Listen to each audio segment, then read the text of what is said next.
Bonsoir, chers téléspectateurs. Bonsoir, les amoureux de la littérature féminine algérienne. Ah, merci. D'abord, je vous remercie infiniment, Keltom Dofous, d'être venu de Constantine, Oui. Où vous habitez, la ville du Rumel et des ponts et du Rocher. Oui. Et je tiens à vous remercier encore 1000 fois, au nom de toute l'équipe d'Expression Libre.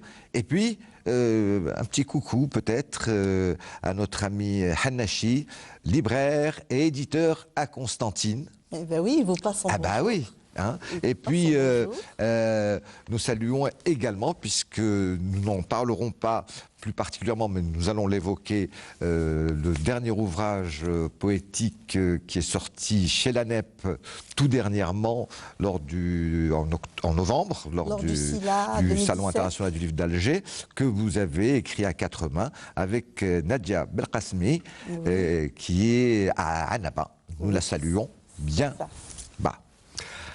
Alors, nous allons plus particulièrement parler, parce que vous êtes à la tête de 7 ouvrages poétiques, en comptant Voix de femme, n'est-ce pas? Oui, c'est ça. Mais nous allons parler plus particulièrement de 3 de vos ouvrages, qui sont un, La colline des rois berbères, le second, Pauvre petit frère, et le dernier, Grain de sable, tous les 3 édités à la maison d'édition Edilivre.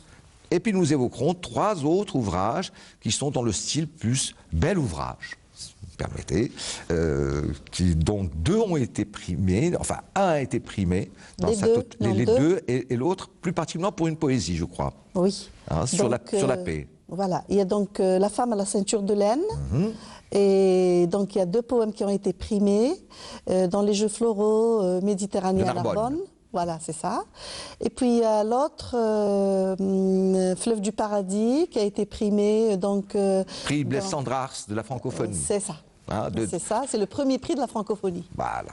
Alors c'était sur l'amour et la paix aussi. C'est sur l'amour et la paix. Mais tous ces livres sont donc à disposition dans les bonnes librairies à travers le territoire national, ou en tout cas, j'espère, bientôt. Voilà, Inch'Allah. Voilà.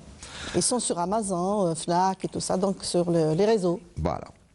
Alors, nous allons essayer d'aller en ordre chronologique, bien que c'est pas toujours aussi évident que cela, puisque vous datez vos poésies, mais quelquefois il y a des poésies, même si l'ouvrage est sorti en 2017, ce sont des poésies de 2014, voire de 2015, mais en ordre de sortie, si je puis me permettre cette façon de dire, La colline des rois berbères. Ça, c'est le premier. Le premier recueil que j'ai édité.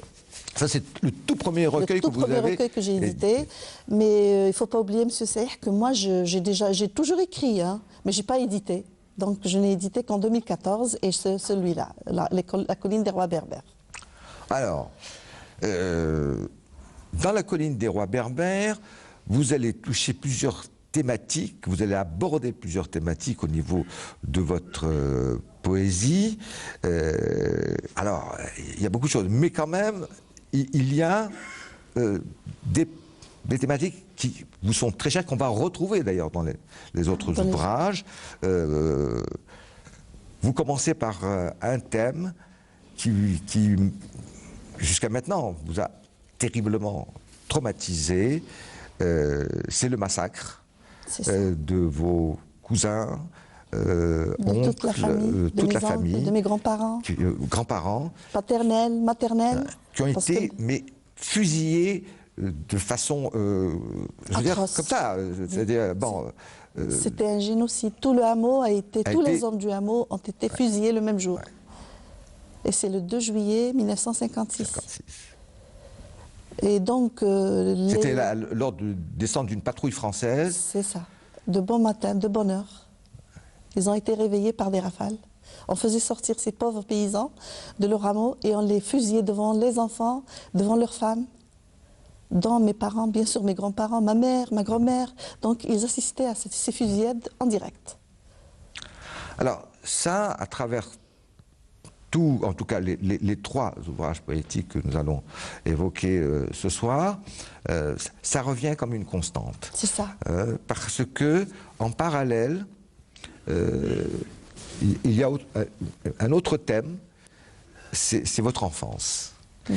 Et c'est comme si tout d'un coup il y avait une telle brisure entre cette enfance heureuse et qui est l'enfance d'une petite paysanne, Oui, une petite paysanne, qui joue c'est ça. sous le figuier, Oui. qui aime bien trottiner avec l'âne, Oui, sur oui, l'âne, oui, oui, etc. Bon, qui garde les chèvres, etc.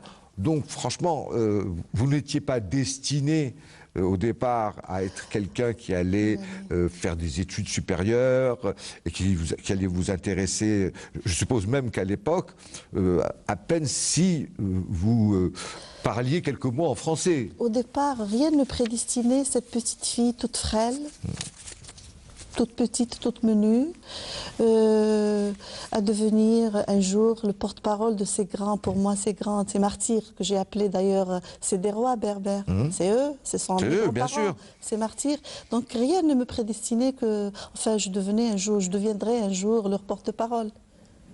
Dieu sait que j'ai un poids sur les épaules. Un jour, je serai à la hauteur de ces rois berbères. Et donc, c'est pour ça que j'ai choisi ce titre. Et ben voilà. Voilà. Et ben voilà. Et en plus, c'est votre premier ouvrage. Et son premier ouvrage. Donc vous l'avez immédiatement. Et c'est le début de votre ouvrage. De mon aventure littéraire. Tout de suite, voilà. De mon aventure littéraire.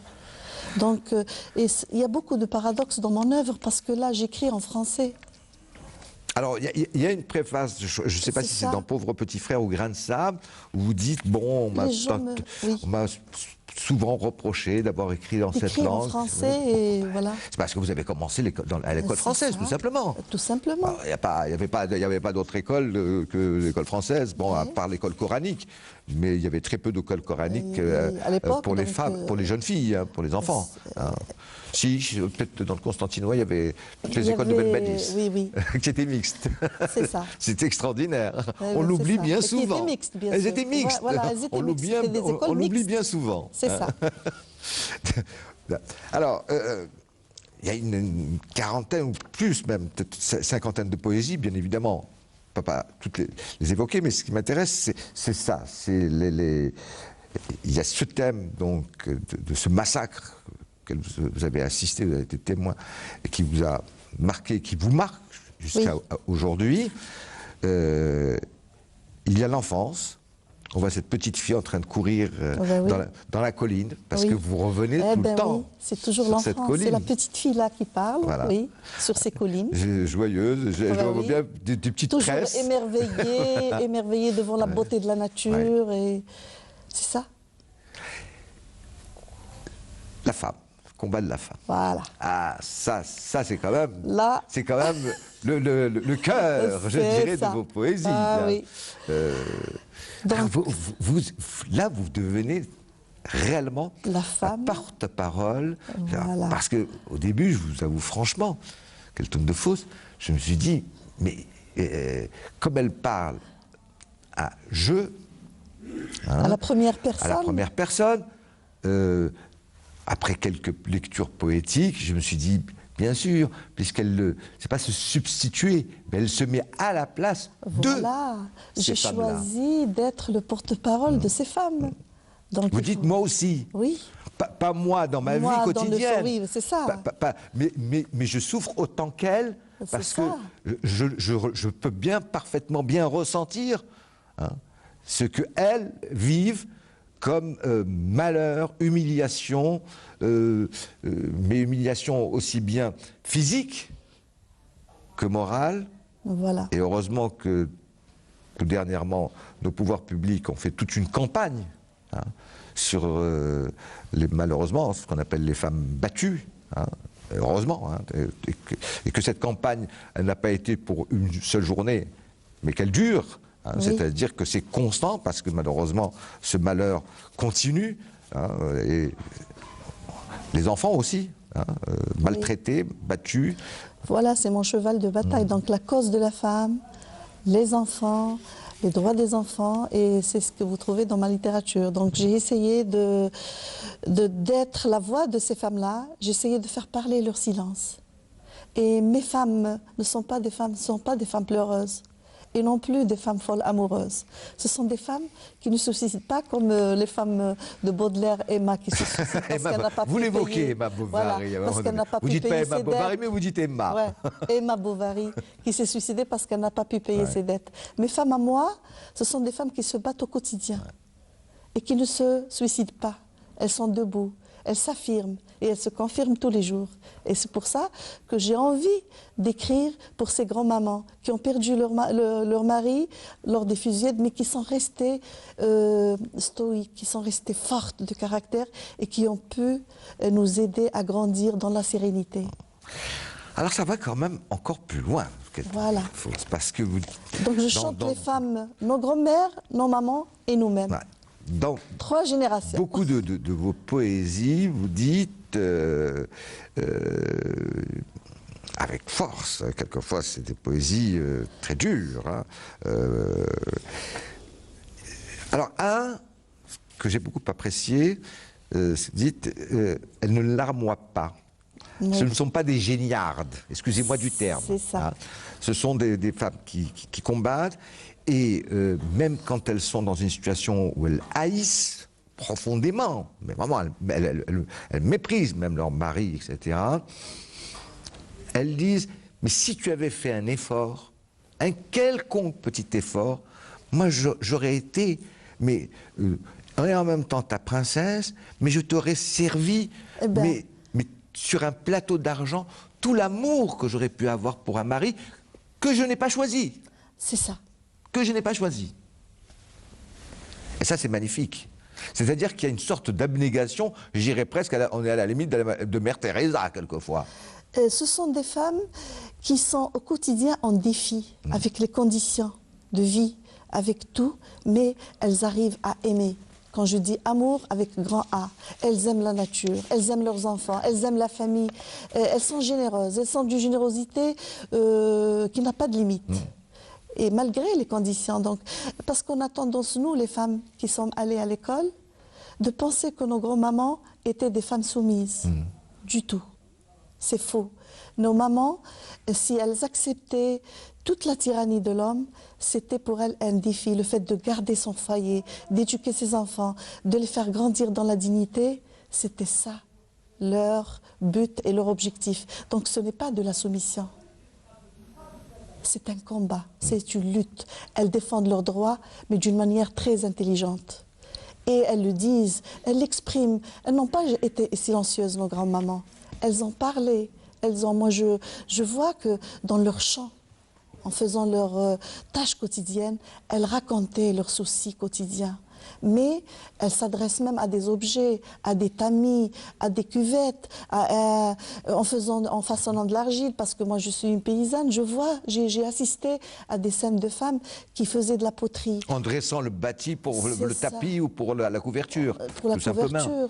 Ouais. Et puis, nos mamans et nos grands-mamans ont écrit. Elles ont écrit sur leur poterie. J'ai vu mes tantes qui n'ont jamais été à l'école tracer des lignes droites d'une manière incroyable. Symbolique. C'est ça. Elles faisaient des losanges, mais moi qui suis allée à l'école, avoir l'équerre, avoir la double décimètre, je ne saurais jamais le faire. Mais elles sont d'une habileté et d'une intelligence incroyable.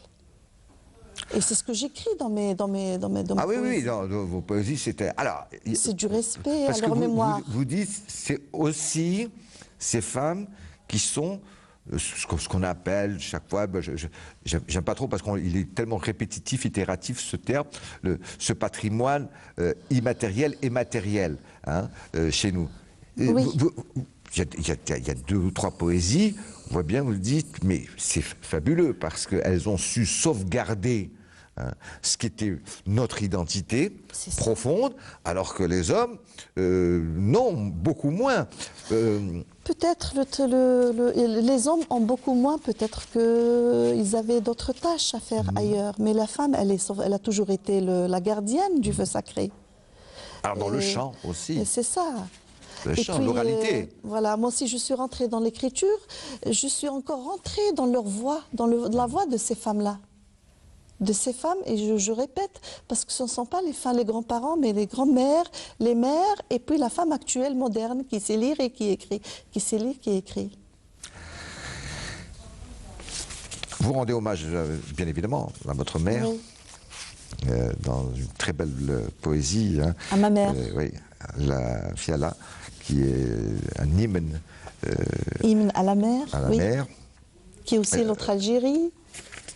Alors, justement, tout à l'heure, on parlait vous parliez de poterie, de ces tapis, De métiers à tisser, de tissés. oui. Et alors, vous avez une poésie Le tatouage que vous Le avez tatouage intitulée aussi. Le marché de l'art. Eh bien oui. Parce que vous dites dans cette poésie, peut-on réellement, pourquoi n'y a-t-il pas un marché, c'est pas comme ça, mais enfin, Dans ce sens. il devrait y avoir un marché de l'art, de ce qu'on appelle les arts populaires, qui sont ça. totalement mis de côté chez nous. Du tout, c'est on dommage. appelle ça l'artisanat. C'est ça. Ailleurs, on appelle ça les arts populaires. Hein. Les arts populaires. Bah oui, et C'est ça a un sens. Oui. Hein, fabriquer une cuillère en bois et la peindre, la dessiner, la sculpter parfaitement avec ce que savaient faire nos femmes d'antan, aujourd'hui, quand vous allez dans d'autres pays, dits pays riches et développés, vous voyez dans un magasin d'antiquité, quand ils vous annoncent le prix, vous lui dites mais moi, mon arrière-grand-mère, c'était par terre, ça. Elle faisait ça à l'aise, c'est ça. Alors, Constantine aussi.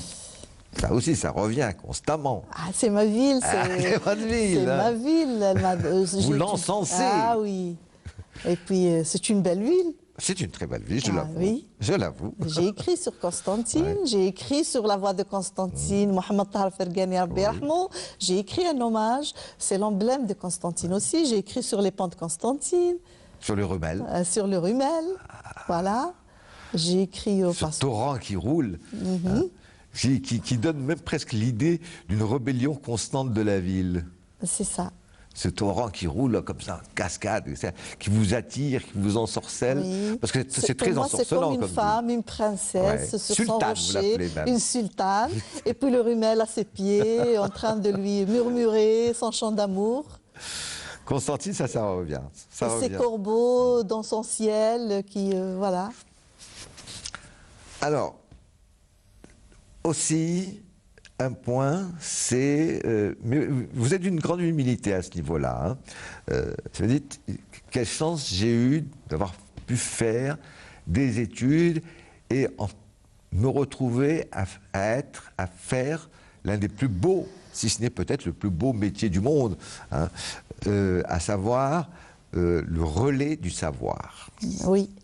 Je suis celle qui met la graine du savoir dans la tête des enfants ou des jeunes filles surtout. Parce que, écoutez, monsieur Seyah, moi, je viens d'une tribu, je suis une fille de la terre, donc mes grands-parents étaient des paysans. Et j'étais la première à aller à l'école, à faire des études primaires, puis secondaires, puis universitaires. C'est un défi. Et c'est une chance. Une jeune femme. Voilà. C'était quelque chose à l'époque. C'est ça. Et donc, cette fierté-là, je la porte. Et je la porte, mais je sens aussi que je dois parler de ces femmes-là, de cette humilité. Elle me vient justement de la terre, les paysans. Oui, vous avez bien, allez, on va dire, la tête dans les nuages, mais dans les beaux nuages. Voilà, la tête dans les nuages, comme disait mais Nazim les pieds Hikmet, bien dans les nuages amoureux. Oui, mais les pieds bien ancrés dans ma terre natale, dans mon village, dans ma tradition. Ah, vous avez une poésie très terrienne. Hein. Ah oui. Ah, très terrienne. Ah oui. Parce que le nombre de poésies que vous écrivez sur la terre, sur votre terre, la colline. La colline. C'est ça. On vous voit courir à travers. Et puis, dans le dernier ouvrage, même dans le dernier ouvrage, Grain de sable, c'est toujours la petite fille en perpétuel émerveillement et étonnement continu de la nature. Mais alors, j'ai presque l'impression Grain de sable, c'est le que... petit. Il est grand, mais avec sa petitesse. Ah oui, parce que quand j'ai terminé les 3 ouvrages poétiques, l'impression que cette petite fille qui courait à travers champs, qui trouvait dans la colline, qui d'une joie absolument fabuleuse. Je la vois bien avec des petites joues avec bien son petit rouges, gris, avec sa jument. L'impression que tout d'un coup, il y a une telle cassure Ben oui. et qu'on arrive à l'âge Ben vraiment oui. adulte, mais adulte avant l'âge. Je n'ai pas trouvé, Kelton Dufus, je n'ai pas trouvé de poésie de votre part, en tout cas dans les 3 ouvrages que j'ai lus, sur par exemple l'adolescence. Il n'y en a aucun. Et c'est vrai. Eh ben, c'est vrai. C'est vrai C'est que- quand même étrange, C'est vrai non? que notre génération, on devient mûr avant l'âge. Hein. Oui. On a l'impression que vous êtes passé Juste directement de la l'enfance. génération Ouais. post-indépendance. Vous êtes passé de l'enfance à la en femme. mûrie, oui. À la femme accomplie. Oui, il n'y a pas de... Voilà. Oui, c'est Et vrai. alors je me suis dit, C'est vrai. mais où est passée la jeune fille de du 15 ans tout. ou de 16 ans? Non, du tout. On passe de l'enfance à l'âge adulte. C'est Ben, quand, c'est quand même... C'est l'éducation traditionnelle. Oui. Alors, On n'a est-ce pas que le c'est... droit à ces caprices d'adolescents. Est-ce que c'est l'éducation? Est-ce que c'est, excusez-moi, hein, je vais être très... Est-ce que c'est l'éducation? Est-ce que c'est la pudeur? Ou c'est parce que, effectivement, les événements historiques, politiques de notre pays ont fait que, par rapport à votre génération, vous êtes passé réellement, directement, de la petite fille à la femme. Je pense que ce sont tous ces facteurs ensemble qui ont fait que notre génération passe directement de l'enfance à l'âge mûr. On n'a pas de temps à perdre. On fait tout dans la précipitation parce qu'on n'a pas de temps à perdre. Je pense que c'est ça. Les facteurs, donc c'est les très événements marquant, historiques, les événements historiques de l'Algérie. Il n'y a pas de phase transitoire entre l'âge adulte et l'enfance. On passe directement de l'enfance à l'âge adulte. Vous... Il y a 2, 3 ou 4, ou plus que ça même, plusieurs poésies où vous dites, quand même dans notre pays, malheureusement, d'une façon générale, il y a pas beaucoup, on ne laisse pas beaucoup de place aux rêveurs et aux poètes. Oui. Hein? Il y a comme une sorte de déni de leur place, comme si ce n'étaient que des doux rêveurs, mais qui n'ont pas une place essentielle dans la société. Oui. Et la preuve, je suis là avec vous à la 50aine. J'ai toujours écrit. Depuis mon bas âge, j'ai écrit. Mais je ne passe pas à la littérature, je ne passe pas à l'édition parce que ça ne me fait pas vivre. Oui. C'est vrai? Combien d'auteurs algériens, enfin moi, qu'ils soient dans la littérature roman ou dramaturge ou poète, vivent de leur écriture? On les compte sur les doigts de la main. On les compte sur le doigt de la main. Oui. Et encore, il faut dire la réalité, c'est ceux qui, malheureusement, éditent en France. Parce que ceux qui éditent en Algérie, je n'en connais pas qui vivent de leurs plumes. De leurs fruits, non. Ah non. Oui. Moi, je dis que la poésie, elle me fait vivre. Mais elle me fait vivre pas matériellement. Non, du tout. Du tout. J'ai été professeur au lycée, je vivais de mon salaire de l'éducation nationale. Oui, si vous n'aviez pas une vie sociale classique, vous n'auriez pas pu... Hein, c'est ce qui vous a permis d'avoir, d'ailleurs, de pouvoir écrire, d'une certaine façon. C'est ça. Hein, parce que sinon, si vous étiez dans une soupente avec une bougie et vous dire, vous n'auriez pas pu survivre. Hein. Et je n'aurais pas pu éditer non plus. Parce qu'il faut se déplacer en France. Il faut voir la maison d'édition. Il faut avoir des frais. Donc, beaucoup sur beaucoup de poésie moi, qui m'ont énormément touché, je vous le dis très franchement, sur la condition féminine. Voilà. C'est-à-dire ce déni de sa place dans la société, dans tous les sens du terme, mais cette brutalité, souvent. Mais comment pouvez-vous, Kelton Dufus, en même temps, dans la même poésie, ça m'a semblé très, très... Je voulais vraiment vous poser la question. La même poésie où il y a... sur 60 vers, il y a 50 vers.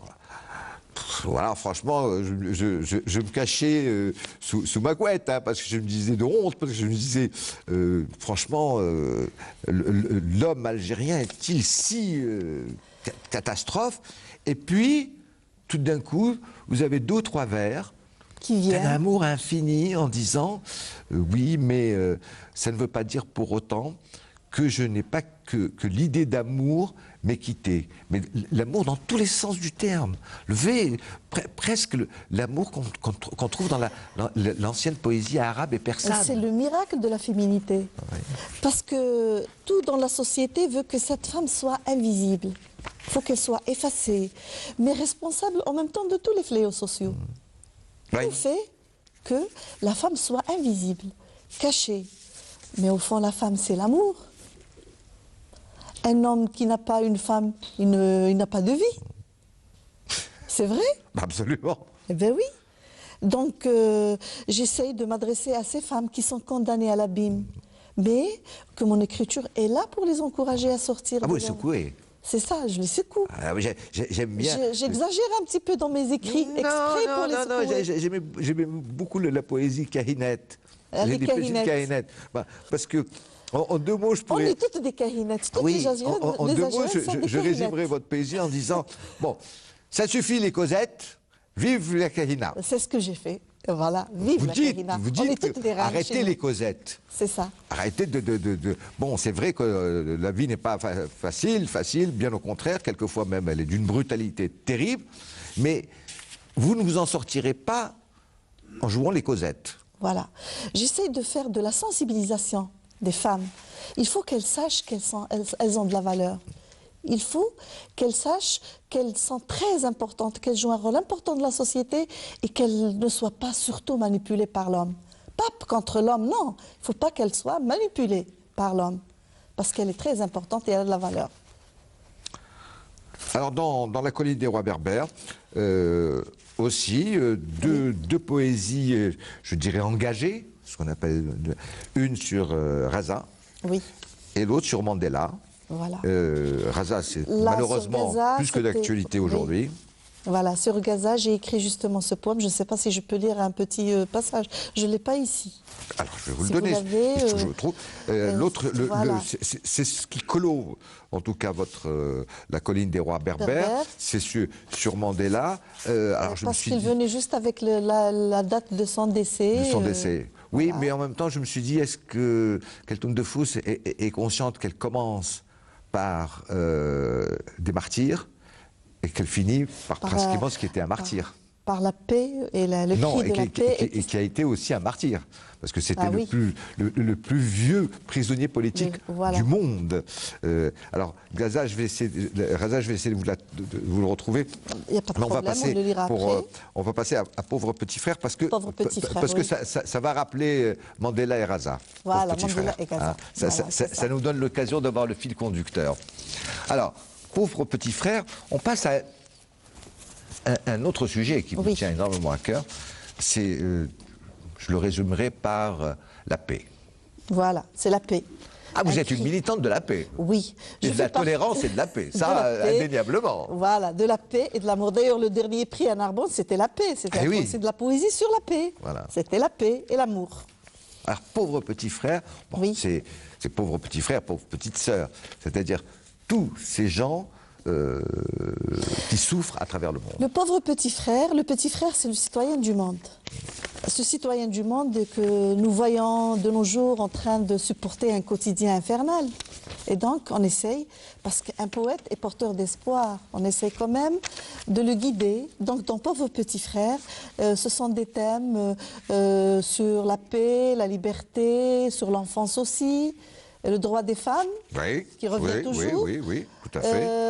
Je traite aussi des sujets tabous. Peut-être que vous avez lu le poème sur le viol. Sur l'inceste même. Sur l'inceste. Bien sûr. C'est des sujets tabous. Et donc, si le poète ne parle pas, qui va en parler? Si on ne dénonce pas, qui va le dénoncer? Donc, un poète ou un écrivain, il doit sortir un petit peu des sentiers battus. Il doit parler des sujets tabous, les dénoncer. Le poète a tous les droits. Le poète a toujours raison. Exactement comme disait Aragon. Voilà, comme disait Aragon. Le poète a toujours raison. Alors, c'est vraiment, oui, vous, enfin pas tout, mais votre ouvrage essentiellement, Pauvre Petit Frère, est sur cette douleur, sur toutes les douleurs à travers le monde, sur cette mondialisation terrible, qui fait que Tout le monde, au début de la mondialisation, il y a une vingtaine d'années, pensait que, au contraire, ça allait être la panacée du monde. Et aujourd'hui, c'est là où les inégalités sont les plus cruelles à travers le monde. J'ai écrit aussi sur ces jeunes qui se jettent, qui se font avaler par la mer. Ouais. Oui. Vous avez fait une poésie sur les Haragas, absolument. Voilà. Sur la tolérance, la différence. La différence. Ouais. Parce qu'un poète est un citoyen du monde. Bien sûr. Il doit respecter la différence de l'autre. On est fraternel, c'est-à-dire que c'est un cri de fraternité, le pauvre petit frère, un cri de fraternité. Un cri, on est citoyen du monde, on doit s'accepter les uns les autres. C'est ce qui fait notre différence et notre richesse. Alors ça n'empêche pas qu'il y aura toujours une poésie comme Baiser de Constantine. Baiser de Constantine, oui. Mais l'essentiel, c'est cela. Hein, c'est, en fait, ce pauvre petit frère, je le vois comme un ouvrage de votre part, Kelten de Fous, disant le poète doit être engagé. C'est ça. Il n'y a pas d'écriture. Il n'y a pas. Oui, écrire de la poésie juste pour raconter les petites fleurs dans les champs, etc. C'est bien joli tout cela, mais pour moi, l'écriture doit être une écriture engagée. Ah oui. D'ailleurs, je le dis souvent, comme on dit en arabe, je m'arrafide dans la main. Donc, moi, je dis, c'est la braise au creux de la main. La poésie, c'est une braise que je porte au creux de la main et que je dois transmettre. Je ne sais pas si vous permettez, je vais vous lire un poème pris de cela. Voilà. Pauvre petit la frère. braise au creux de la main.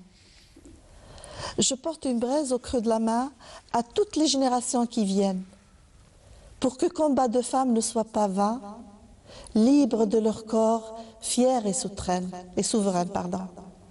Je porte la braise au creux de mes débris, usés, mais debout, tête haute quand même, faire entendre gémissements, chants et cris. Liberté d'agir, dignité authentique et emblème. Voilà. Merci. Je vous en prie. Colère aussi. Hein. Voilà. Colère. La colère. Parce qu'il faut de la colère aussi.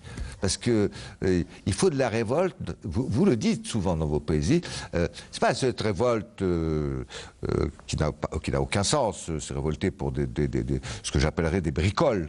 Non, non. C'est la révolte profonde devant une injustice profonde.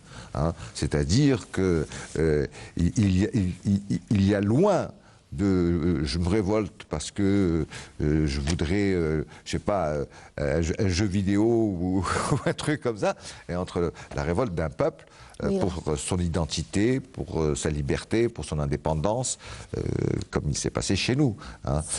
Il faut bien juger les différentes aûnes dans la vie.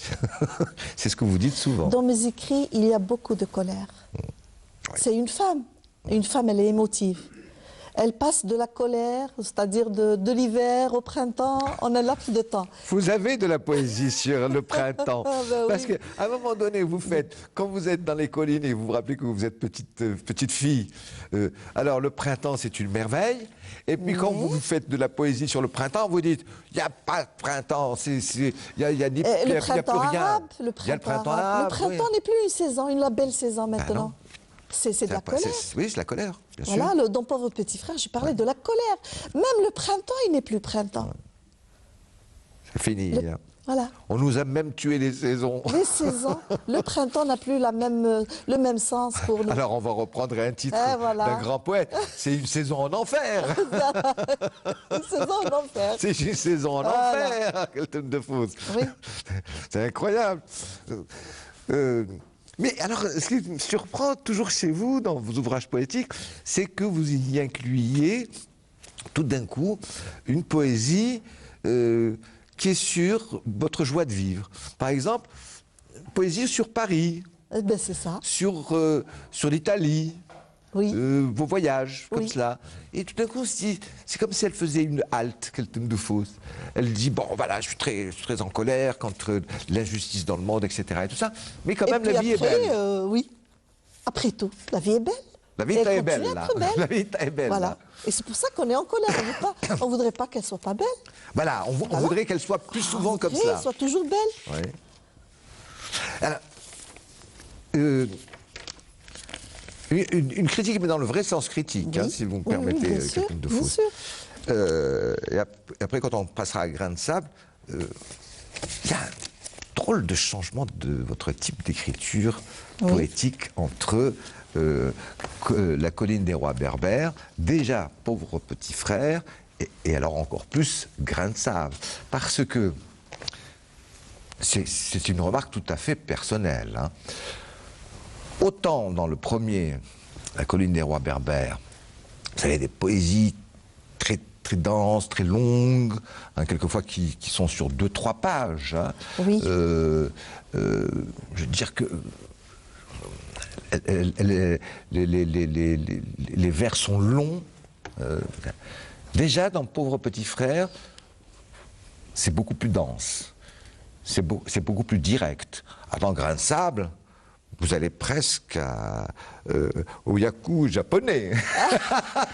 Oui, c'est plus Non, mais c'est vrai. Oui, c'est vrai. Ou alors je me trompe complètement. Non, non, mais c'est vrai, dans Grain de sable, c'est surtout des sonnets. Voilà. En français, en sonnet, c'est 2 quatrains et 2 tercets à la fin. C'est très 2 quatrains, très 2 serré. tercets. Voilà. Alors, donc c'est vous vraiment... vous êtes rendu compte que vous vous êtes dit peut-être que plus j'écris en condensé, plus c'est fort et plus l'attaque par rapport à la lectrice ou au lecteur est plus directe. Plus direct, plus concentré. Et Moi je trouve ça beaucoup plus beau. Hein.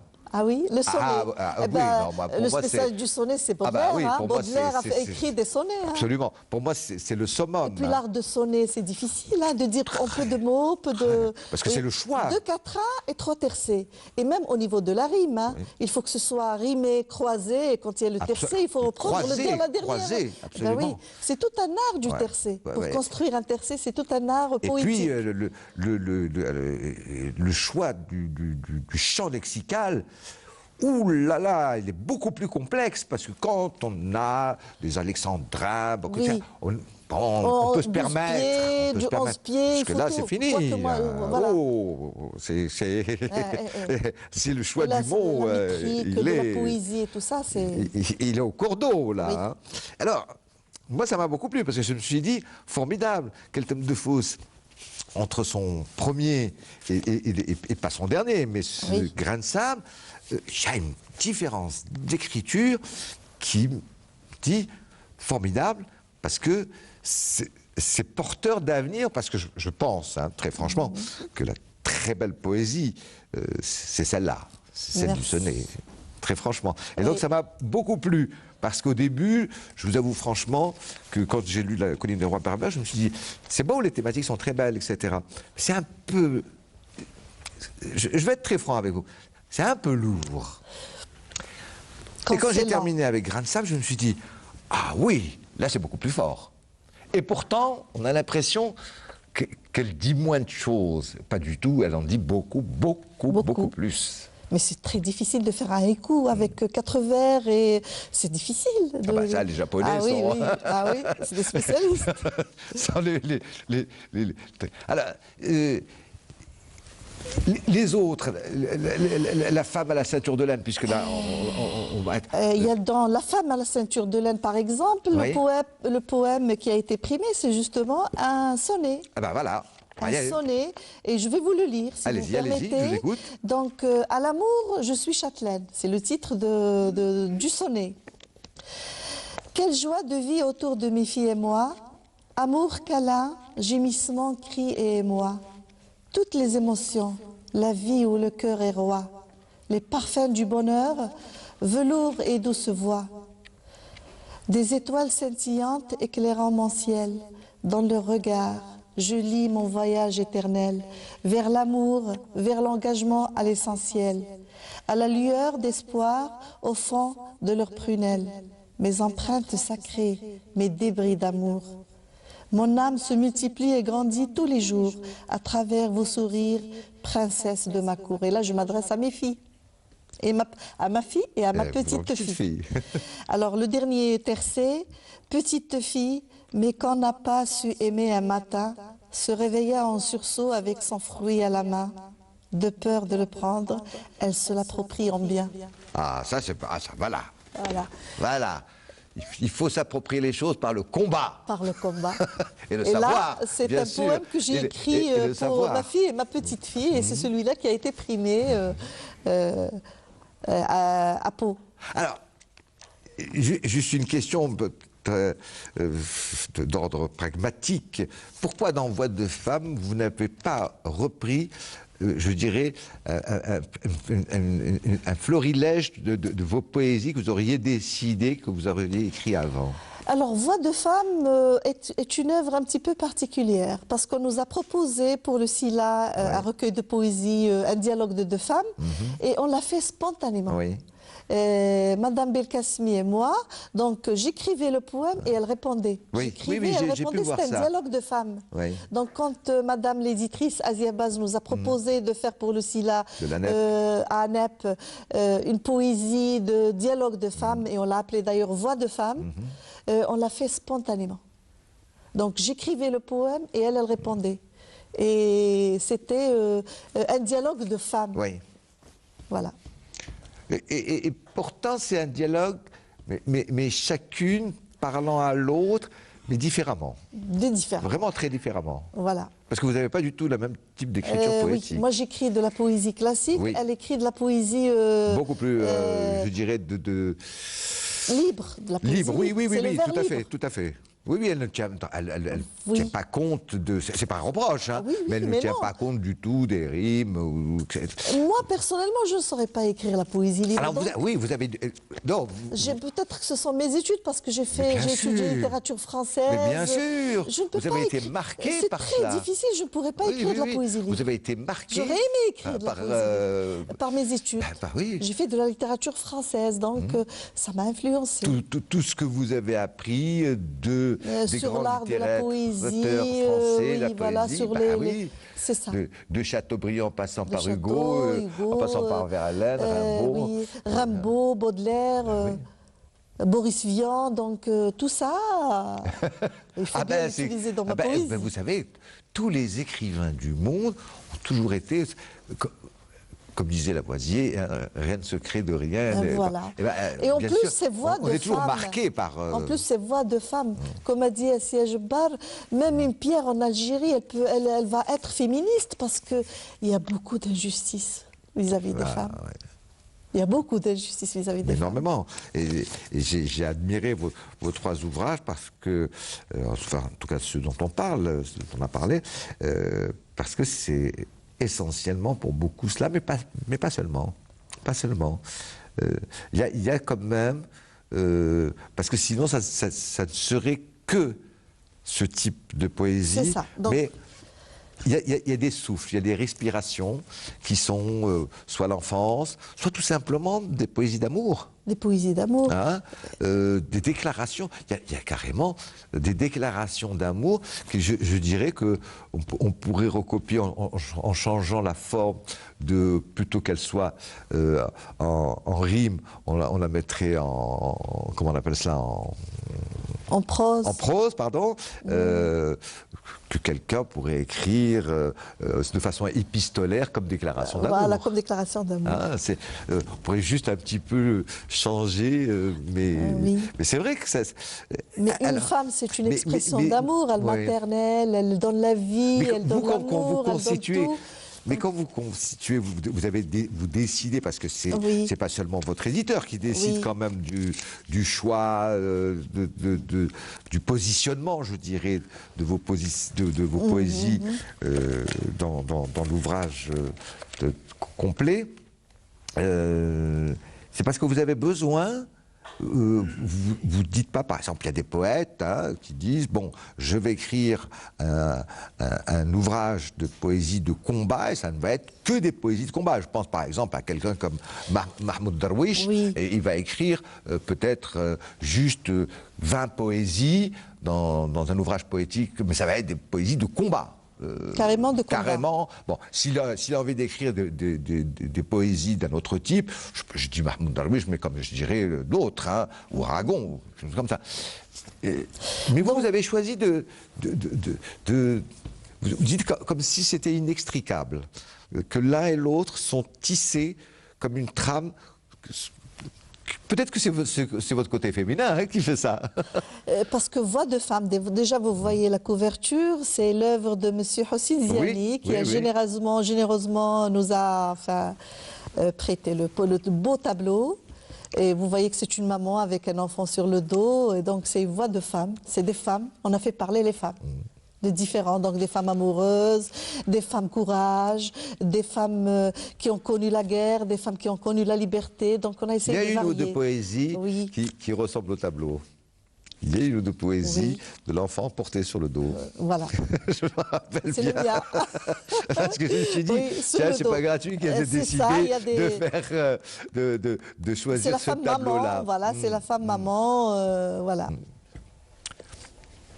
Est-ce que vous avez déjà pensé, quelle tête de fausse, à, quand je prends les trois ouvrages, là, La femme à la ceinture de laine, Rêve de toute femme, Fleuve du paradis, qui sont ce qu'on appelle du bel ouvrage, hein, parce qu'il cartonnait, etc. Ça compte hein, dans le livre, attention, dans l'édition, c'est très important. C'est ce qu'on dit dans la maison d'édition, des livres prestige. Il y a des livres prestige, des livres, papier, etc. La qualité du papier. Est-ce que vous avez pensé à faire appel ou à travailler en commun, pourquoi pas avec une femme plasticienne qui, quand je dis plasticienne, ça veut dire c'est très large, hein, comme pour des femmes artistes, artistes peintres qui auraient pu, je dirais, honorer votre ouvrage, vos ouvrages poétiques, soit de dessins totalement inédits, soit de peintures inédites. Mais c'est vrai, vous avez raison. Moi, de temps en temps, quand je vois un tableau, il m'inspire. Ben oui, je vais tout de suite écrire. Ben oui. Et heureusement qu'il y a les réseaux sociaux et sur Facebook, j'ai beaucoup d'amis artistes peintres. Profitez-en. Moi, j'avoue franchement que j'adore. C'est un bon projet là. J'adore les ouvrages poétiques où vient s'emmêler, je veux dire, un plasticien, un artiste peintre ou une artiste peintre, ou même quelquefois, pourquoi pas, de photos. Je ne sais pas, hein, en tout cas. C'est inspirant. Oui. Donc, ça dépend parce qu'il y a enfin, il y a quelques-uns qui pensent que quand il est accompagné d'une photo, il essaye de dévier un petit peu le sens du poème. Pourquoi non? Pourquoi? Peut-être que le lecteur, on va essayer de canaliser son attention sur, par exemple, la maternité. Si j'écris un poème et il y a une femme qui porte son bébé. C'est-à-dire que ça limite un petit peu la liberté d'imagination du lecteur, parce que la poésie, c'est aussi l'imaginaire. Donc ça peut être le contraire aussi, hein, cette tête de fausse. Voilà. Parce que ça peut être justement le tableau ou le dessin. Ça enrichit le poème, mais il y a d'autres qui disent que c'est peut-être ça va canaliser l'attention du lecteur sur un thème déterminé, et donc il vaut mieux laisser libre et court à l'imagination du lecteur d'un poème. Écoutez, je vais vous dire, faire c'est pas un aveu, mais une confidence. Oui. C'est un immense plasticien et un très grand romancier et poète, tous les deux algériens, qui ont fait un magnifique ouvrage. Et j'ai eu la chance de pouvoir les avoir tous les deux dans l'émission. Écoutez, ce qui m'a paru le plus étrange, c'est qu'ils ne se connaissaient pas. C'est que, incroyablement, le romancier poète avait envoyé à cet immense plasticien algérien sa poésie, que l'autre a fait, par rapport à ce qu'il en avait lu, ses dessins, ses peintures, etc. Et qu'ils s'étaient jamais rencontrés, ils n'avaient jamais, en tout cas, jamais discuté ensemble. Ça ne va pas, ceci va, etc. et tout ça. Et j'ai trouvé ça absolument hallucinant de beauté. Parce que c'est comme si chacun, l'un et l'autre, se découvraient. Vous n'êtes pas obligé d'avoir... De se connaître... Oui. Est-ce que c'est obligatoire qu'il y ait ce que j'appellerais un travail en commun? Ou est-ce que le travail en commun ne devrait pas exister justement à partir de cette rencontre réellement illuminatoire? Mais quand il y a un message artistique, l'art, donc moi je vois un tableau et je m'inspire, je n'ai pas besoin de connaître l'artiste qui a fait le tableau. Bien sûr. Vous avez un poème de Madame Keltoum de Fous, vous le lisez, vous n'êtes pas obligé de connaître la vie privée de Madame Keltoum de Fous. Et sur les réseaux sociaux, mes lecteurs, j'en ai beaucoup, et ils confondent ma vie privée à la poésie que j'écris. Oui, oui, mais parce que il y a des gens qui se lamentent sur mon sort, mais écoutez, c'est pas moi, c'est pas ma vie. Moi, j'essaye de rentrer dans l'âme des femmes, et j'essaie à chaque fois de soulever un problème. Mais parce que c'est plus que porte-parole. Vous vous êtes totalement inscrite dans les malheurs, mais aussi les bonheurs des femmes. Les bonheurs des femmes aussi. Donc vous n'êtes pas substituée du tout. Vous êtes complètement. Je suis complètement donc c'est logique que vous dites je. C'est ça. Bien sûr. Voilà. C'est normal. Je sais pas si on arrive à la fin de l'émission. Si vous aviez peut-être une petite. Je vais juste vous lire un poème pour les femmes. Eh bien, écoutez, voilà. Ça terminera parfaitement bien l'émission. Je résume les femmes de ma poésie. Mes femmes à moi sont des personnages qui ont des mains et des regards sans âge, qui ont des ceintures de laine de leur tissage, qui ont des codes sur la chair, des tatouages. Mes femmes s'éclipsent leurs pas feutrés, sans bruit, elles s'aiment à tout vent en secret. Leurs pétales de rose, parfum et air frais, à titre d'ailes, s'envolent frêles à tir de trait. Mes femmes sont braves. Elles ont tout subi, guerre, violence, disette, faim et épidémie. Mes femmes ont des corps qui donnent la vie. Elles frôlent la mort tout en restant attendries. Mes femmes ne sont pas de top modèles. Elles sont abeilles ouvrières, douceur et miel. Des roses de sable, de belles fleurs de sel. Des zigzags, losanges et triangles isocèles. Ce sont mes femmes et ce sont des Algériennes et ce sont des femmes de ma poésie. Merci mille fois. Je vous en prie. Très beau, parce que l'Algérie est toujours représentée comme une femme combattante. Merci beaucoup, Monsieur Seyer. Merci de nous avoir consacré tout ce temps. Merci à tous les téléspectateurs, à tous les amoureux de la poésie féminine. Et prenez encore tout le temps de nous écrire de la bonne poésie Keltoum de Fous, parce que je sais que le temps est quelque chose qui vous hante. Voilà. Car j'ai pu le lire dans vos différentes poésies. Nous en parlerons une prochaine fois. Voilà. Et donc, je rappelle juste les titres de vos ouvrages. Grain de sable, Pauvre petit frère, La colline des rois berbères, La femme à la ceinture de laine, Rêve de toute femme, Fleurs du paradis. Tous ces ouvrages ont été édités à la maison d'édition Edilivre. Et puis, à quatre mains, avec Nadia Belkacemi, que nous saluons une nouvelle fois. Je la salue aussi. Voix de femme. C'est mon amie et c'est mon acolyte, comme elle me disait toujours. Voix de femme, qui est parue aux éditions ANEP tout récemment. Et je remercie aussi l'éditrice, Madame Aziabaz, qui nous a encouragés à faire ce travail. Bonjour à Constantine. Bonjour à tout le monde. Merveilleuse ville.